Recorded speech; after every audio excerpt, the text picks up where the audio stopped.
Salut à tous, on se retrouve pour l'épisode 1438 du Zap Image. Donc on commence aujourd'hui en ce 11 avril avec un anniversaire, celui du milieu espagnol Thiago Alcantara qui fête aujourd'hui ses 30 ans. Ensuite, voici les premières images du futur maillot domicile du Paris Saint-Germain pour la saison 2022-2023. Donc c'est pas la future saison, c'est l'autre encore après, parce que Nike prend toujours beaucoup d'avance pour préparer les futurs maillots des grandes équipes européennes. Donc voilà quoi devrait ressembler le futur maillot du Paris Saint-Germain. Donc à noter qu'il devrait avoir une grande bande blanche en plein milieu du maillot. Ensuite, toujours avec les maillots de foot, donc d'après le très sérieux Footy Night, voici le prochain maillot domicile de Chelsea. Donc cette fois-ci, c'est bien pour la prochaine saison, donc ça devrait être ça le futur maillot des Blues pour la saison prochaine. Et pour finir, c'est le futur maillot de Leeds United qu'aurait fuité. Donc voilà le prochain maillot de cette équipe anglaise. Ensuite, toujours avec les maillots de foot, donc ce concept de maillot du FC Barcelone, un maillot inspiré de l'architecture de la basilique Sagrada Familia. Donc c'est une cathédrale qui a du côté de Barcelone. Et en fait, le Twitter Socept, donc il fait des concepts de maillots. Donc là, il a fait celui du FC Barcelone qui est tout simplement magnifique. Et toujours avec Socept, donc ce concept du maillot de l'Argentine signé Socept, une merveille. Les détails dorés pour le soleil, les paroles de l'hymne national. Donc c'est tout simplement un chef-d'œuvre. Ce serait l'un des plus beaux maillots quand même de l'histoire de l'Argentine s'il venait être officialisé. Ensuite, on va parler du journal L'Équipe a réalisé un sondage auprès de plus de 280 000 personnes pour déterminer la liste des 23 Français des internautes pour l'Euro 2020. Donc là, c'est un sondage, bien sûr. C'est les internautes du journal L'Équipe qui ont voté pour la liste des 23, bien sûr, la liste officielle. Ça sera Deschamps qui va la dévoiler. Mais d'après les Français, on aimerait avoir en gros ces joueurs-là. Donc déjà, les gardiens, donc 3 choix. Donc Lloris, Maignan et Mandanda, les 3 gardiens pour disputer l'Euro. Donc en défense, Varane, Pavard, Ferland Mendy, Kimpembe, Lucas Hernandez, Digne, Upamecano et Théo Hernandez. Les Français veulent Théo Hernandez, pourtant Deschamps ne l'a pas appelé lors des derniers rassemblements. Milieu de terrain, donc Kanté, Pogba, Rabiot, Camavinga, Tolisso et Ndombele. Et l'attaque, Griezmann, Mbappé, Coman, Giroud, Dembélé et Karim Benzema. Les fans français, ils veulent le retour de Karim Benzema dans l'équipe de France pour pouvoir disputer l'Euro dans quelques semaines. Ensuite, on va parler de Kylian Mbappé parce que depuis quelques jours, je vois quand même beaucoup d'infos sur Kylian Mbappé qui aurait dit qu'il voulait quitter l'équipe du Paris Saint-Germain pour rejoindre l'équipe du Real Madrid lors du prochain mercato. Donc Zidane est resté en contact constamment avec Mbappé ces derniers mois. Le transfert de Kylian au Real Madrid cet été semble très probable d'après le journal AS en Espagne. Et même le Twitter par exemple, un Twitter sur le Real Madrid. Donc Mbappé jouera pour le Real Madrid la saison prochaine. Donc Mohamed Bouafsi, donc un consultant sur RMC, remet les choses au clair. Mbappé n'a absolument pas dit au Paris Saint-Germain qu'il avait décidé d'aller au Real Madrid, contrairement à ce qu'affirment plusieurs médias espagnols depuis hier. Donc c'est pour ça peut-être vous avez vu ces infos concernant Kylian Mbappé qui voulait rejoindre le Real Madrid. Donc d'après Mohamed Bouafsi, toujours très bien renseigné, voilà, Mbappé n'aurait jamais dit qu'il voulait quitter l'équipe du Paris Saint-Germain, surtout en plein milieu de saison. Peut-être il pense dans sa tête à quitter un jour le PSG pour certainement rejoindre le Real Madrid, mais il ne l'a pas dit publiquement. Il y a quand même un match de Ligue des Champions dans 2 jours, ce serait quand même une bombe si Mbappé disait ça. Donc voilà, il ne faut pas prendre tout ça au sérieux les gars, c'est simplement des rumeurs. Ensuite, toujours avec Kylian Mbappé, donc cette fois-ci c'est une vraie info. Donc sur la Ligue des Champions, il a dit si je la gagne, il y aura de l'émotion, même si la Coupe du Monde c'est le Graal absolu. Mais la Ligue des Champions pour moi en club, c'est ce qui se fait de mieux. Donc voilà, l'objectif de Kylian Mbappé, c'est de remporter une fois dans sa carrière ou plusieurs fois la Ligue des Champions. Et toujours avec l'attaquant français, donc Kylian Mbappé vient se placer dans la course au Ballon d'Or. C'est vrai qu'actuellement il fait une grosse saison Kylian Mbappé et surtout il est décisif dans les grands matchs européens. Contre le FC Barcelone, la double confrontation, 4 buts, là contre le Bayern, déjà 2 buts. Si ça continue, je ne sais pas si le Paris Saint-Germain va jusqu'en finale de la Ligue des Champions, Mbappé pourrait prétendre remporter le Ballon d'Or. Après aussi, tout dépend ce que va faire Mbappé avec l'équipe de France lors de l'Euro. Mais Mbappé actuellement un candidat pour remporter ce futur Ballon d'Or. Et même David Trezeguet, ancien très grand attaquant de l'équipe de France, il parle de Mbappé Ballon d'Or. Il est sur le bon chemin en tout cas, il s'affirme comme le légitime successeur de Messi ou de Ronaldo. Il est le mieux placé pour prendre leur place. Donc on verra ce que ça va donner. Le dernier Français va remporter bien sûr le Ballon d'Or. C'est une petite photo de lui, bien sûr, c'était Zinedine Zidane lors de l'année 1998. Ensuite, toujours avec le jeune Kylian Mbappé, parce qu'oubliez pas qu'il a seulement 22 ans. Mbappé, donc une photo de lui à l'époque avec Radamel Falcao et Bernardo Silva, hein, dans les grandes années de l'AS Monaco.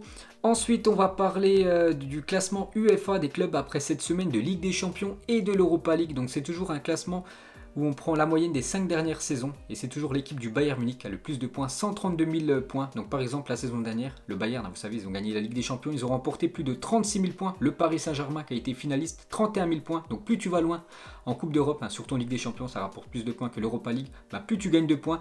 Donc le Bayern, première position, le Real deuxième, le FC Barcelone troisième. La Juventus indécent parce que la Juventus encore éliminé très tôt de la Ligue des Champions, donc quatrième maintenant la Juventus. Le Paris Saint-Germain quand même bien classé, septième. Je suis sûr si le PSG continue à faire des grosses saisons en Coupe d'Europe, hein, le Paris Saint-Germain pourrait atteindre le top 5. Hein, donc voilà les meilleures nations européennes. Ensuite une déclaration de Thierry Henry. Il a dit en 1998, nous avions peur des Néerlandais. Lorsque le Brésil a remporté la demi-finale au tir au but, nous avons célébré, je m'en souviendrai toujours. C'est vrai que l'équipe de France avait joué contre la Croatie. Et dans l'autre demi-finale, c'était le Brésil contre les Pays-Bas. Et ça allait jusqu'au tir au but. Et c'est le Brésil qui a gagné cette séance de tir au but. Donc Thierry Henry et ses collègues français ont célébré quand même la victoire des Brésiliens parce que l'équipe de France ne voulait absolument pas rencontrer les Néerlandais en finale. Et toujours avec cette équipe de France 98, une équipe de champions. C'est quand même la première équipe française à avoir remporté la Coupe du Monde, bien sûr. En France, au Stade de France, une victoire 3-0 contre le Brésil. Donc voilà la photo officielle de l'équipe de France 98. Ensuite, les 12 vainqueurs du Golden Boy, donc le Ballon d'Or Junior. Donc il y en a quand même depuis qu'on a oublié. Par exemple Balotelli, on a vu quand même sa carrière chuter, pourtant il a remporté ce Ballon d'Or Junior en 2010. La même chose pour Alexandre Pato, peut-être des mauvais choix de carrière pour l'attaquant brésilien. Götze aussi, sa carrière a quand même descendu, malgré qu'il a été buteur en finale de la Coupe du Monde 3 ans plus tard. Isco aussi, on sait qu'actuellement il vit une saison compliquée du côté du Real Madrid. On peut voir que Renato, Martial, Pogba, Mbappé ou même Félix ont remporté aussi ce Golden Boy. Ensuite, une info officielle, la LFP annonce la création d'une chaîne Twitch destinée au championnat de France. En plus de programmes originaux, les matchs de la e-Ligue 1 seront diffusés sur la chaîne. Donc voilà une petite info les gars sur la LFP qui débarque sur la plateforme Twitch. Ensuite, on va parler du défenseur allemand Jérôme Boateng qui a eu beaucoup de mal les gars contre l'équipe du PSG, surtout contre Kylian Mbappé, vu qu'il est plutôt lent, Mbappé ultra rapide. Donc il devrait être une nouvelle fois titulaire après-demain contre l'équipe du Paris Saint-Germain, vu que Niklas Süle est forfait. Donc il quittera le Bayern Munich cet été après plus de 10 ans passés au club. On peut voir qu'il a remporté beaucoup de trophées, surtout avec l'équipe du Bayern. 8 fois le championnat, 5 fois la Coupe d'Allemagne, 4 Super Coupes d'Allemagne, 2 Ligue des Champions, 2 Mondial des clubs, une Coupe du Monde avec la Mannschaft, une Super Coupe UEFA et une FA Cup parce qu'il a gagné la Coupe d'Angleterre parce qu'avant de jouer du côté du Bayern, il évoluait du côté de Manchester City et il avait gagné ce trophée. Donc lui et le Bayern, ils vont se séparer dans quelques semaines. Ensuite, Rio de Janeiro a finalement abandonné son projet de renommer le stade Maracanã en stade du Roi Pelé. Le projet était vivement critiqué au Brésil parce que ce stade légendaire, ce stade mythique du côté du Brésil, le stade Maracanã, devait se renommer stade du Roi Pelé. Et ça a été beaucoup critiqué au Brésil, donc du coup le projet tombe à l'eau. Ensuite, une légende brésilienne bien sûr, Ronaldo R9 et ses Mercurial. Voilà une paire de crampons légendaire. Ensuite, le style vestimentaire d'Edgar Davids et Clarence Seedorf, deux anciens très grands joueurs néerlandais en 1996 lors de l'Euro qui avait lieu du côté de l'Angleterre. Donc voilà, petite info sur eux. Donc l'Euro 1996 a été remporté par l'Allemagne. Ensuite, deux autres légendes, Didier Drogba avec Ronaldinho lors d'un Chelsea FC Barcelone en Ligue des Champions. Ensuite, on prend la direction de Madrid. La mise en place du toit rétractable du nouveau Santiago Bernabéu représente un chantier colossal et l'installation de nombreuses poutres métalliques en atteste le plan de construction. Vous savez qu'actuellement, le stade du Real Madrid est en rénovation et voilà, on voit qu'il va y avoir un toit rétractable et bien sûr ça demande beaucoup de boulot. Donc une maquette bien sûr du futur stade Merengue. N'oubliez pas que ce stade devrait être prêt l'année prochaine. Ensuite, pour continuer avec les stades de foot, il y a aussi l'équipe anglaise de Everton qui a dévoilé le projet de construction d'un nouveau stade d'une capacité entre 52 000 et 62 000 places. Fin des travaux espérés pour la saison 2023-2024. Donc en gros, fin d'année 2023. Le stade de Everton devrait voir jour. Donc Goodison Park, le stade dispose actuellement d'une capacité de 39 000 places. Donc il pourra avoir quasiment 15 000 places en plus dans le nouveau stade de Everton. Donc quelques photos du futur stade de cette équipe de Everton qui va être tout simplement magnifique. Ensuite, toujours avec Everton, donc le coach actuellement c'est l'italien Ancelotti, donc il parle d'un ancien joueur qu'il a eu du côté de l'AC Milan. Quand Kaka est arrivé à Milan, il avait des lunettes, des cheveux et un visage de bon garçon. On avait l'impression d'avoir recruté un étudiant, puis on a vite compris quand il a eu le ballon entre les pieds, il était tout simplement monstrueux. C'est vrai qu'à l'époque, même maintenant, il a quand même toujours cette coupe-là. Et avant, il était venu avec des lunettes, donc tout le monde pensait que c'était un jeune footballeur pas confirmé dans le football. Et du coup, dès que les joueurs, et surtout Ancelotti, ont vu Kaka avec le ballon, ils ont compris tout simplement que c'était un top player. Ensuite, grosse pensée à Kevin Strootman, le joueur marseillais qui a perdu sa maman. Nous lui adressons nos sincères condoléances ainsi qu'à ses proches. Donc grosse force à la famille Strootman. Donc le joueur actuellement prêté du côté du Renoir. Ensuite, ce match d'anthologie entre Santos et Flamengo en 2011, et c'était surtout le duel entre l'étoile montante brésilienne Neymar, que tout le monde commençait à découvrir, et bien sûr le joueur confirmé Ronaldinho. Ils avaient été tout simplement monstrueux les deux, donc déjà l'équipe de Ronaldinho s'est imposée 5-4 du côté de Santos, et Ronaldinho avait été énorme, un triplé et une passe D, et Neymar lui c'était un doublé et une passe D pour le joueur de Santos. Ensuite, une déclaration de l'ancien joueur de Liverpool, Kuyt, maintenant consultant sur une chaîne sportive néerlandaise. Il a dit: si j'étais Ziyech et en voyant cette équipe, j'aurais frappé à la porte de Thomas Tuchel pour demander pourquoi je ne joue pas et j'aurais peut-être cherché un autre club cet été. C'est vrai qu'Hakim Ziyech. Donc ça tourne au fiasco quand même son aventure du côté de Chelsea par exemple il y a quelques jours. Contre Porto, ce match de Ligue des Champions, donc il n'est même pas rentré en cours de jeu. Tout le match sur le banc, et même contre West Bromwich, il y a quelques jours aussi en championnat, il a joué seulement 30 minutes de jeu, ça qui joue très très peu sous l'air Thomas Tuchel. Ziyech, peut-être le mieux pour lui, ça serait un départ. Ensuite, une déclaration d'Antonio Conte, critiqué par quelques journalistes. En gros, ils disent que son jeu n'est pas beau du côté de l'Inter. Il a dit: on n'a qu'un seul objectif, gagner le Scudetto, donc le championnat italien. Ensuite, on l'amènera chez l'esthéticienne si vous voulez. Donc voilà, le seul objectif bien sûr de Antonio Conte, c'est remporter le championnat. Même si son équipe joue mal, l'objectif bien sûr c'est de gagner les matchs et gagner de nouveau ce championnat 10 ans après avoir remporté en 2010 le championnat italien. Et toujours avec l'Inter Milan qui joue dans quelques minutes contre cette équipe de Cagliari, parce que regardez le programme de la journée, il y a beaucoup de matchs en Europe. Donc par exemple, je sais pas, en Ligue 1, Lyon joue ce soir contre Angers. Donc en Angleterre, Manchester United se déplace du côté de Tottenham, un énorme choc. Ou même en Espagne, l'Atlético Madrid se déplace du côté du Betis Séville ce soir à 21h. Ensuite, la direction des Reds se prépare à une vente de Mohamed Salah en cas de non-qualification en Ligue des Champions. La saison prochaine, à 28 ans, l'Égyptien pourrait envisager un nouveau projet. C'est qu'actuellement, l'équipe de Liverpool, déjà ils sont hors top 4 de la Première Ligue. Ils sont quasiment, peut-être pas déjà éliminés, mais ils sont mal partis pour se qualifier pour les demi-finales, parce que ça peut être une voie pour l'équipe de Liverpool pour jouer la future Ligue des Champions, gagner cette Ligue des Champions. N'oubliez pas qu'au match aller, ils ont perdu 3-1 du côté du Real. Donc vraiment, s'ils venaient à ne pas jouer la Ligue des Champions la saison prochaine, Mohamed Salah pourrait quitter le club. Ensuite, avec le Barça et les Pays-Bas, Frenkie de Jong a tenté plus de 2129 passes. Il en a réussi 1952, ce qui fait 91,69% de passes réussies cette saison pour le milieu néerlandais. Donc 9 passes sur 10 est réussi pour Frenkie de Jong. Donc grand milieu de terrain bien sûr, le joueur néerlandais. Ensuite, Zlatan Ibrahimovic aurait tué un lion en Afrique du Sud en 2011. L'attaquant de l'AC Milan disposait d'un permis de chasse valable selon le média suédois Expressen, même si le lion est considéré comme une espèce vulnérable. Zlatan aurait ensuite importé des organes de l'animal jusqu'en Suède. Pas étonnant que Zlatan se considère lui-même comme un lion et qu'il a un tatouage de l'animal dans le dos. Il a juste voulu montrer au lion qui était le boss. Mais bon, bien sûr, c'est pas cool de tuer des animaux. Et toujours avec Zlatan Ibrahimovic, il va prolonger son contrat avec l'AC Milan dans les 7-10 prochains jours. Il percevra le même salaire qu'actuellement de 7 millions d'euros par an. Donc il devrait prolonger d'une saison supplémentaire Zlatan du côté de l'AC Milan. Ensuite, regardez ces trois trios mythiques du côté du Borussia Dortmund. Je ne sais pas c'est lequel trio le plus fort. Donc il y a pas mal d'années. Donc Marco Reus avec Götze et Robert Lewandowski. Il y a quelques années.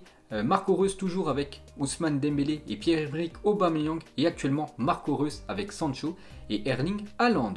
Ensuite, une déclaration de Carlos Tevez. Il a dit: j'ai touché mon premier gros salaire aux Corinthians.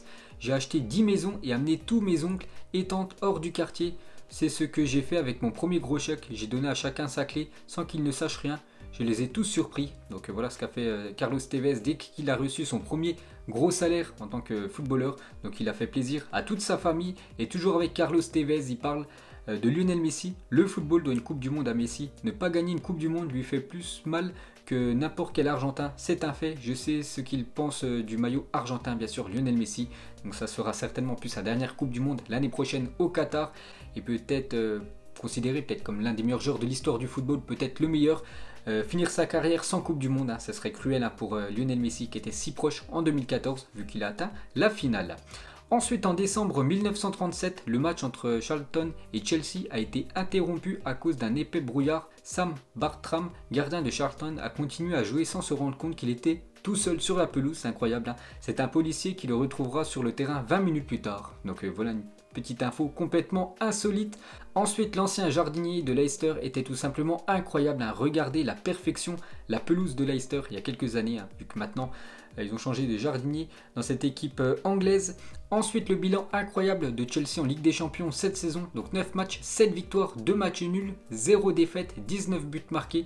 Seulement 2 buts encaissés et les Blues de Chelsea très bien partis pour se qualifier pour les demi-finales. Ils pourraient peut-être retrouver le Real Madrid en demi. Ensuite, toujours avec Chelsea, donc un joueur qui a quitté le club ces dernières années, peut-être une erreur de sa part, mais à son prime, il était énorme. Bien sûr, c'est Eden Hazard à son meilleur niveau à Chelsea. C'était l'un des meilleurs joueurs au monde. Ensuite, toujours avec Eden Hazard, on peut voir que sa valeur a complètement chuté maintenant du côté du Real Madrid. Donc la valeur marchande et son évolution des joueurs du Real Madrid recrutés en 2019. Parce que c'est vrai qu'en 2020, le Real n'a rien recruté. Donc les derniers joueurs qui sont arrivés au club. Donc depuis 2 ans, on peut voir qu'Eden Hazard, qui avait coûté 150 millions d'euros, donc actuellement il coûterait seulement 40 millions d'euros, donc une baisse de 73%. Donc là c'est quand même une sacrée douille prise par le Real Madrid. Donc Jovic acheté 60 millions, donc actuellement il coûterait 20 millions d'euros. Militao acheté 50, il vaudrait actuellement 30 millions d'euros. Mendy, les gars, acheté 30 millions d'euros à l'équipe de Lyon, il en vaudrait maintenant 50, bien sûr vu qu'il est performant. Le défenseur français et Rodrigo acheté 40, il en vaudrait 45 actuellement.